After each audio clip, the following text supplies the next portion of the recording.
জি। কোথায় আপনি? আমি আছি। কোথায় আছেন?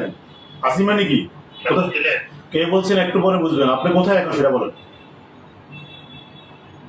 আমি আছি চট্টগ্রাম আছি। চট্টগ্রামে আছেন। ব্যাংকে আসবেন না আপনি? ইসলাম ব্যাংকে আসবো তো। কখন আসবেন? আপনি ব্যাংকে যেসব অবৈধভাবে যেসব আপনার ডিসপাস করছেন এগুলো কালেকশন করে ব্যাংকে ঢুকবেন। আপনি যেসব লোন দিয়েছেন আপনি অবৈধভাবে সম্পূর্ণ টাকা ব্যাংকে রিটার্ন করি তারপরে ব্যাংকে ঢুকবেন। আর দ্বিতীয়ত কথা হলো আপনার পজিশন কি ছিল ইসলাম ব্যাংকে? পিও, এসপিও নাকি? আপনি তো ডিএমডি হয়েছেন মানে ইসলাম ব্যাংকের। হ্যাঁ, আপনি ব্যাংকে যা ক্ষতি করছেন সব ক্ষতি আপনার থেকে পাই পয়সা করে নেওয়া হবে।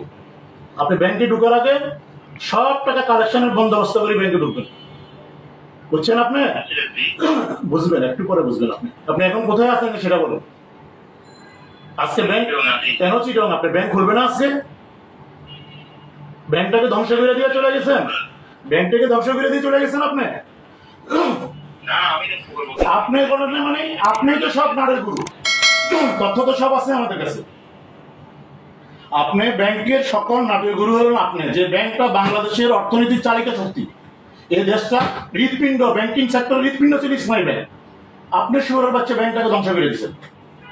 আপনি ব্যাংকে ঢুকবেন, ব্যাংকের সম্পূর্ণ টাকা পয়সা যেখানে যা দিচ্ছেন সব টাকা কালেকশন করার বন্দোবস্ত করে ব্যাংকে ঢুকবেন। কথা বুঝছেন? আমি সাধারণ পাবলিক, ইসলামী ব্যাংকের একজন গ্রাহক। আমরা ইসলামী ব্যাংকের গ্রাহক। আপনি কথা বুঝছেন? আমার কথা বুঝছেন? আপনি নিজে আত্মসমালোচনা করেন। ব্যাংকের কি ক্ষতি করছেন আপনি? এখন কোন মানুষের পেমেন্ট দিতে পারে না, কোন মানুষের অ্যাকসেপ্টেন্সের এগেইনস্টে পেমেন্ট করতে পারে না। আপনি সব যাই পেমেন্ট আছে সব একজনের তরিকাতে নিয়ে যান। আপনার ক্ষমা নাই। আপনি ইসলাম ব্যাংকে আসবেন, হিসাব নিকাশ করি ব্যাংকে বসে জমা দিয়া সব বুঝে দিয়া ব্যাংক থেকে তারপরে আপনি যাবেন। পালাবার সুযোগ নাই, কোথাও পালাবার সুযোগ নাই, মনে রেখেন। জি বুঝছেন তো? আপনি অপরাধ করছেন, বুঝছেন তো নাকি?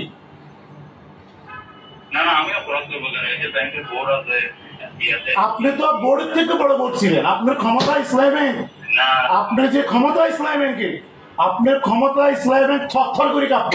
আপনি নাকি এত বড় অফিসার ছিলেন ইসলামী ব্যাংকে?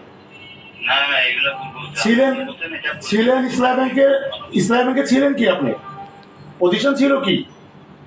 এসপিও। আপনি এখন ডিএমডি। হাউ? কিভাবে হয়েছেন এটা? হ্যাঁ, বোর্ড আপনাকে দেয় নাই। আপনার চক্রান্ত ইসলামী ব্যাংকটা ধ্বংস হয়েছে। আজকে বাংলাদেশের অর্থনীতি সেক্টর ধ্বংস করে দিয়েছেন আপনারা। আপনাদের ক্ষমা নাই। মনে করেন না যে সরকার চলে গেছেন আপনারা বেঁচে গেছেন, উপায় নেই। ব্যাংকে আসেন তাড়াতাড়ি, বুঝে পড়া আছে আপনার সাথে। ওকে, আসেন।